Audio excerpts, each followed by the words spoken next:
প্রিয় দর্শক, the great ওয়াল শোতে স্বাগত জানাচ্ছি।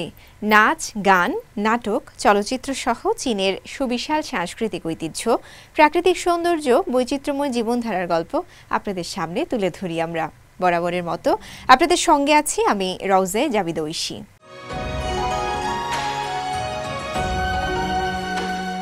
অনুষ্ঠিত হয়ে গেল বেইজিং ফ্যাশন সপ্তাহ 2025। এতে ফ্যাশন রুচিকে নতুন করে সংজ্ঞায়িত করেন চীনা ডিজাইনার।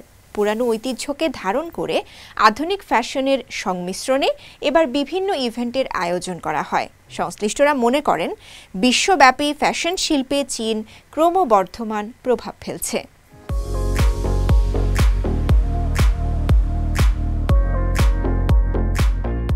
সম্প্রতি অনুষ্ঠিত হয়েছে বেইজিং ফ্যাশন সপ্তাহ 2025। এতে বিভিন্ন থিমে বেশ কিছু ইভেন্টের আয়োজন করা হয়। এর আগে উদ্বোধনী আয়োজনে ছিল চমৎকার সব পরিবেশনা, কারণ সেদিনেই চীনা ডিজাইনার চাং সিয়াওছি তার সর্বশেষ সংগ্রহটি উন্মোচন করেন, যা প্রাচীন চীনা নান্দনিকতার সাথে সমসাময়িক শৈলীর মিশ্রণ ঘটায়, আধুনিক দর্শকদের জন্য ঐতিহ্যকে নতুন করে উপস্থাপন করে।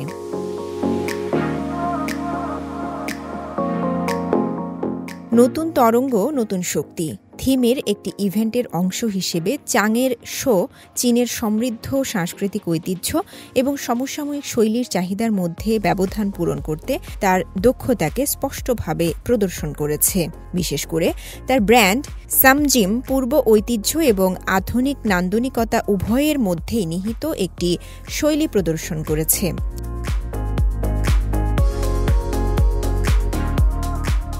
এই ডিজাইনের সংগ্রহটি ধ্রুপদী চীনা উৎস থেকে সরাসরি অনুপ্রেরণা নেয়, যার মধ্যে রয়েছে দার্শনিক চুয়াংজির ওয়ান্ডারিং বিয়ন্ড এবং ঐতিহ্যবাহী কবিতায় পাওয়া সুরের সৌন্দর্য। এগুলো কেবল অতীতের একটি বাহ্যিক ইঙ্গিতেই ছিল না, বরং পরিধেয় শিল্পে দার্শনিক ধারণা এবং শৈল্পিক মোটিফের গভীর বহিঃপ্রকাশ ছিল বলে মনে করেন চাং।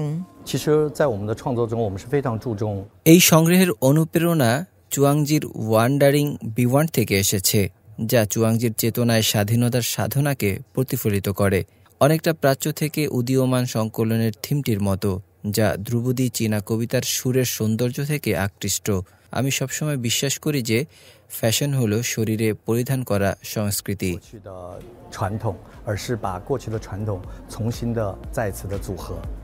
মডেলরা বিভিন্ন টেক্সচারের প্রবাহমান কাপড়ের পোশাক পরিধান করেন।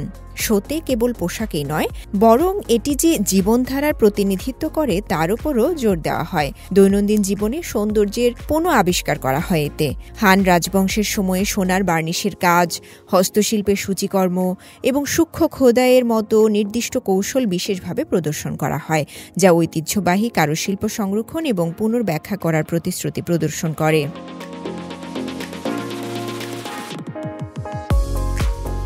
এক দশকে ফ্যাশন শিল্পে অনেক বিবর্তন হয়েছে, তবে ভবিষ্যতের প্রতি বেশি জোর দেওয়া হয়েছে এই বছরের বেইজিং ফ্যাশন সপ্তাহে।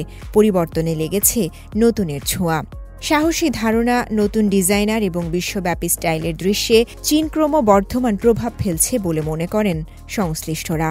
এবছরের বেইজিং ফ্যাশন উইক 19 মার্চ থেকে শুরু হয়ে 24 মার্চ পর্যন্ত চলে। রওজে জাবিদা ঐশী, সিএমজি বাংলা। হুয়াং সিনরান এবং ওয়াং সিচিয়ে দুইজনেই চীনা ভাষা শিক্ষক হিসেবে কাজ করছেন বাংলাদেশে।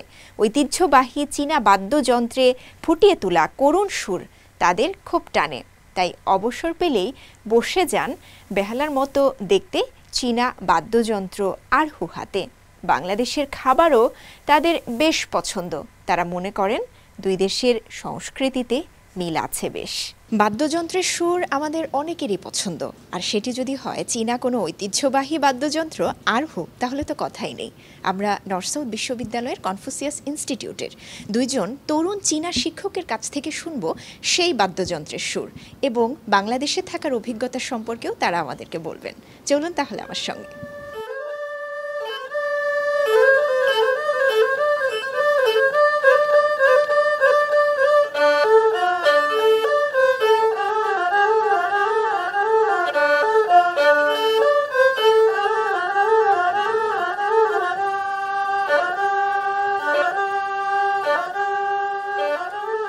Hello everyone, my name is Huang Xinran. I came from Sichuan, China, and now I'm a Chinese language teacher at the Confucius Institute at North-South University. Hey, hello everyone, my name is Wang Sijie. I'm 26 years old and I come from Inner Mongolia, China. Now I'm a Chinese language teacher volunteer in the Confucius Institute at North-South University.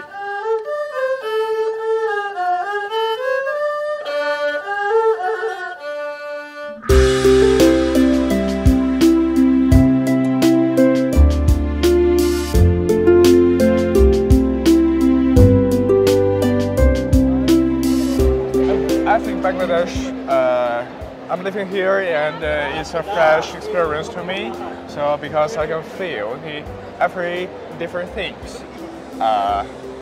Because things are here, between here and China are absolutely different. And how do you like Bangladeshi food and culture? For culture, you know, we are doing the cultural job. And so we like culture. I like culture, and after I come here, I can feel this. Everything here contains culture. So for food, you know what I like most. I like biryani most. Yeah, you know the people from their own country usually like the food from their own country. If I'm a Chinese, I should like Chinese food more. But sometimes, if you give me a Chinese food here and also biryani, I may choose biryani. Who inspired you to play instrument? Who inspired me? I think it's my dad. It's my dad, because my father always has his own way to cultivate me.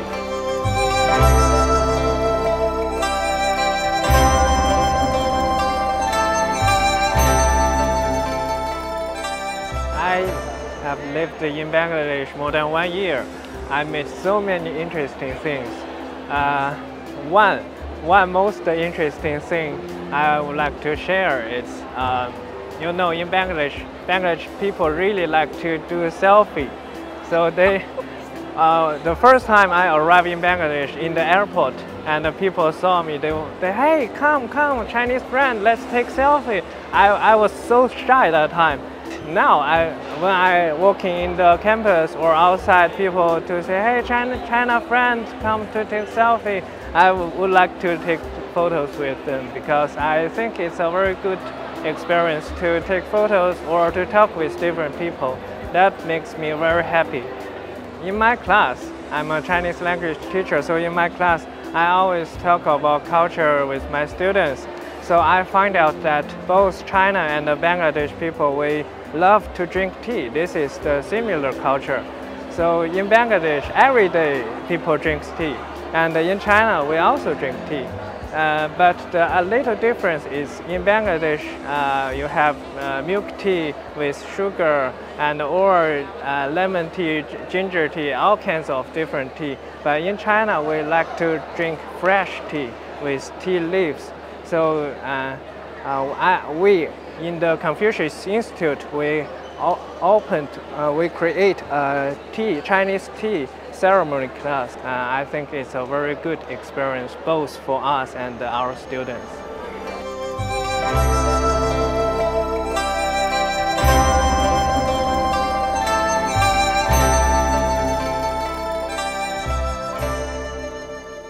Where do you see yourself in 10 years? Okay, 10 years will be a very long time. Now I'm a Chinese language teacher. I already worked as a teacher like more than 8 years, almost 8 years. So I think after 10 years I will still be a Chinese teacher.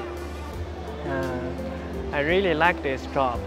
As a young teacher, do you have any message for your students? Because study is always useful and helpful.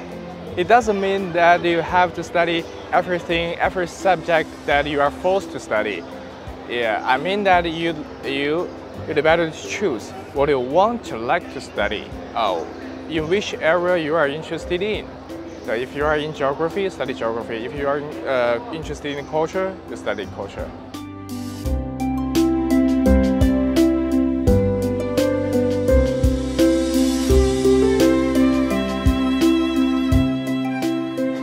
Bangladeshi girls are very kind and warm-hearted. Marry in Bangladesh, who knows it? Yes, we are all waiting for our predestination. Yeah, when it comes, who can stop it? Yeah, we cannot forecast the future things, but I accept the possibilities. Last year, I was teach in Rajshahi University, and during the Eid festival, one teacher invited me to his family, and we celebrated it together. Last year, I was myself in Rajshahi, no family, no friends, so his invitation makes me feel at home. So I always remember this unforgettable memory. Before I went to Bangladesh, I already learned that Eid is a very, very important festival for you. So I wish everyone have a happy Eid festival. Thank you.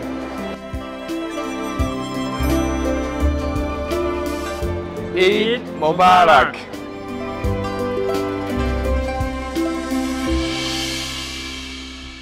চীনের বিভিন্ন metro station সেজেছে নতুন সাজে, আর এসব সাজে ফুটিয়ে তোলা হয়েছে সেই সব অঞ্চলের স্থানীয় ঐতিহ্যের প্রতীক, যার মাধ্যমে যাত্রীরা স্টেশনে চলাফেরার সময় নিজ শহরের বিশেষ সংস্কৃতি সম্পর্কে জানতে পারছেন। এমন সাজসজ্জার ভিডিও সম্প্রতি চীনের সোশ্যাল মিডিয়ায় ছড়িয়ে পড়ে, যা দেখে বিভিন্ন স্থান থেকে এসব মেট্রো স্টেশনে ঘুরতে আসছেন পর্যটকরা। মাথার উপর ঝুলে আছে সুদৃশ্য লণ্ঠন, সেই লণ্ঠনে নেচে বেড়াচ্ছে ছায়াপুতুল। হঠাৎ তাকালে মনে হবে এ যেন ছায়াবাজির জাদুঘর। দেয়ালে দেয়ালে আঁকা ঐতিহ্যবাহী চিত্রকর্মগুলো থেকে প্রতিফলিত হচ্ছে স্থানীয় সংস্কৃতি। বলছিলাম চীনের বিভিন্ন মেট্রো স্টেশনের সাজসজ্জার কথা। সম্প্রতি চীনের পররাষ্ট্র মন্ত্রণালয়ের একজন মুখপাত্র সোশ্যাল মিডিয়ায় এমনই একটি স্টেশনের ভিডিও পোস্ট করেন, যে ভিডিও সাড়া ফেলেছে চীন জুড়ে। চীনের ১৩টি মেট্রো স্টেশনের সৌন্দর্য তুলে ধরা হয়েছে এতে। বেইজিংয়ে মেট্রো লাইন ১৯-এর ফিংআনলি স্টেশনটির নকশায় চীনের ঐতিহ্যবাহী সংস্কৃতির উপাদান যেমন লণ্ঠন ও ছায়াপুতুলের নাচের মোটিভ ফুটিয়ে তুলেছেন ডিজাইনাররা, যা দেখে স্টেশনে চলাফেরার সময় নিজ শহরের সংস্কৃতি সম্পর্কে জানতে পারছেন যাত্রীরা। এছাড়া এই স্টেশনে ১,০০০-এরও বেশি রঙিন লণ্ঠন শোভা পাচ্ছে। উজ্জ্বল ফুলের নকশা করা হয়েছে এতে, যা কিনা সুখ ও শুভকামনার প্রতীক। এই স্টেশনের করিডোরের দেয়ালচিত্রটি মূলত মিং রাজবংশের বিখ্যাত শাং ইউয়ান লণ্ঠন চিত্র থেকে অনুপ্রাণিত। এতে লণ্ঠন উৎসবের সময় মানুষ কিভাবে উৎসব উপভোগ করে তার একটি প্রাণবন্ত দৃশ্য ফুটিয়ে তোলা হয়েছে। এদিকে চীনের শায়ানসি প্রদেশের সিয়ান শহরে গত বছর মেট্রো লাইন ৮-এর হানিয়াও স্টেশনটি ঐতিহ্যবাহী সংস্কৃতি ও আধুনিক প্রযুক্তির মিশেলে সাজানো হয়েছে। স্টেশনটির নামকরণ করা হয়েছে বিখ্যাত সিনচিয়াং অপেরা উদিয়ানপো থেকে। এই অঞ্চলের একটি জনপ্রিয় প্রেম কাহিনী নিয়ে লেখা ওই অপেরা। স্টেশনটিতে গম্বুজ আকৃতির নকশা করা হয়েছে এবং কোনো স্তম্ভ ছাড়াই এটি তৈরি করা হয়েছে। যাত্রীদের জন্য রয়েছে সুবিশাল খোলামেলা জায়গা, এর ভেতরের আলো ছড়াতে পারে নানা রং। হানিয়াও স্টেশন শুধু একটি মেট্রো স্টেশন নয়, বরং একটি সাংস্কৃতিক ও প্রযুক্তি নির্ভর স্থান, যেটাকে সিয়ানের একটি পরিচয়পত্র বলা যায়। যাত্রীরা এখানে প্রবেশ করেই সিয়ানের প্রাচীন ঐতিহ্য ও আধুনিক প্রযুক্তির সমন্বয় অনুভব করতে পারবেন।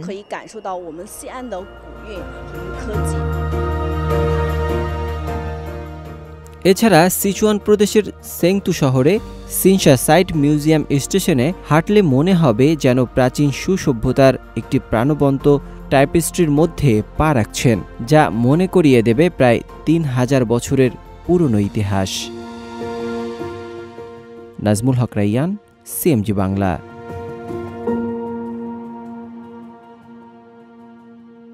একসঙ্গে একই সুরে অর্কেস্ট্রা পরিবেশন করেছেন চীন ও রাশিয়ার শিল্পীরা।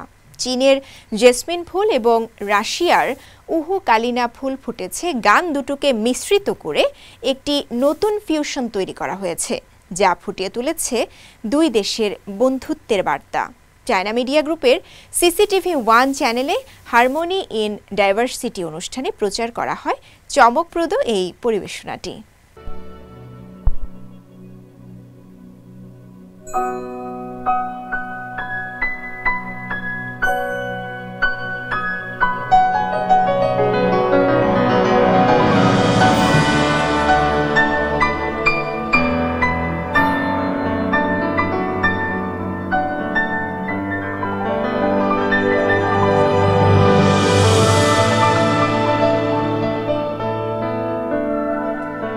সম্প্রতি চীন ও রাশিয়ান সঙ্গীত শিল্পীদের একটি মনোমুগ্ধকর অর্কেস্ট্রা পরিবেশনা দুই দেশের সাংস্কৃতিক মেলবন্ধনের এক অনন্য দৃষ্টান্ত স্থাপন করেছে।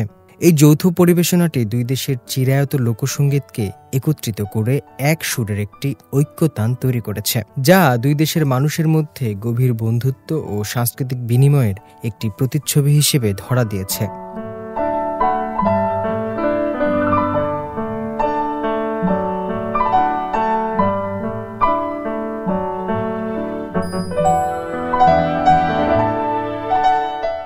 উত্তর পূর্ব চীনের হেইলংচিয়াং প্রদেশের হারবিন কনজারভেটরি অব মিউজিকে চীন এবং রাশিয়ান সিম্ফনি অর্কেস্ট্রা দল ব্লোজমস নামের একটি সঙ্গীত পরিবেশন করেছে, যা চায়না মিডিয়া গ্রুপ CMG এবং চীনের সংস্কৃতি ও পর্যটন মন্ত্রণালয়ের যৌথ নির্মাণে হারমোনি ইন ডাইভার্সিটি নামের একটি টেলিভিশন অনুষ্ঠানে সম্প্রচার করা হয়।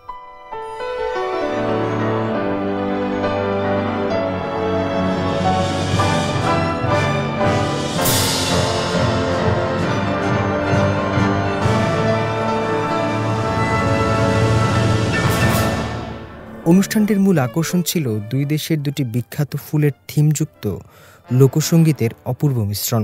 চীনের জেসমিন ফুল এবং রাশিয়ার ওহ কালিনা ফুল ফুটেছে গান দুটোকে একত্রিত করে তৈরি করা হয়েছে এই নতুন সুর, যা দুই দেশের মানুষের আকাঙ্ক্ষা এবং গভীর বন্ধুত্বের প্রতীক হিসেবেও উপস্থাপিত হয়েছে। এই সুরের মাধ্যমে দুই দেশের শিল্পীরা তাদের সংস্কৃতির সবচেয়ে সমৃদ্ধ অংশটুকু বিশ্ববাসীর সামনে তুলে ধরেছেন বলে মনে করেন সংস্কৃতি বোদ্ধারা। গেল মাসে CMGর CCTV1 চ্যানেলে পরিবেশিত হয় ব্লোসমস পরিবেশনা, পাশাপাশি 1 ডজন মনোমুগ্ধকর সঙ্গীত পরিবেশনাও হয় এই অনুষ্ঠানে।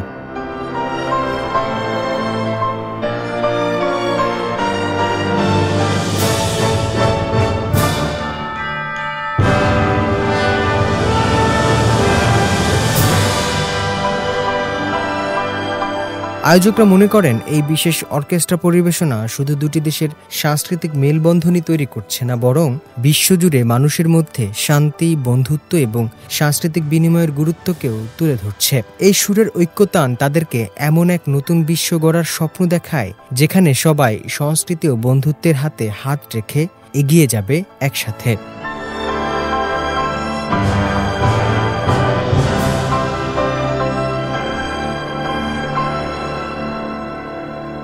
হোসনে মোবারক সৌরভ, CMG বাংলা।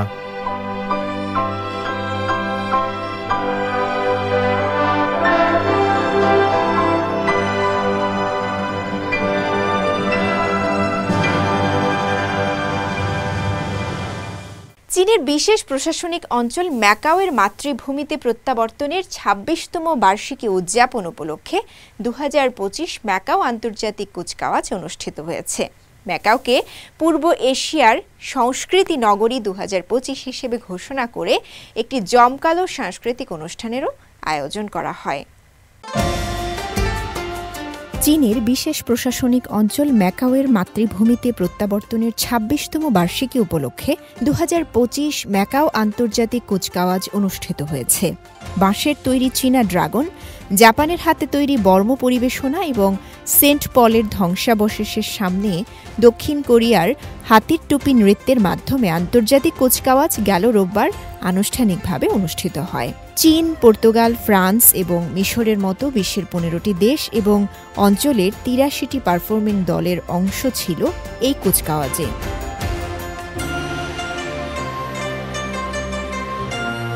ভালোবাসা, শান্তি এবং সাংস্কৃতিক একীকরণ এর চেতনাকে সমুন্নত রেখে ম্যাকাওকে পূর্ব এশিয়ার সংস্কৃতি নগরী 2025 হিসেবে ঘোষণা করার পাশাপাশি এই বছরের কুচকাওয়াজে স্থানীয় দল এবং বিশ্বব্যাপী অংশগ্রহণকারী দল অংশগ্রহণ করে। তাদের মধ্যে প্রায় 1800 শিল্পী রয়েছেন এবং তাদের বেশিরভাগই তরুণ।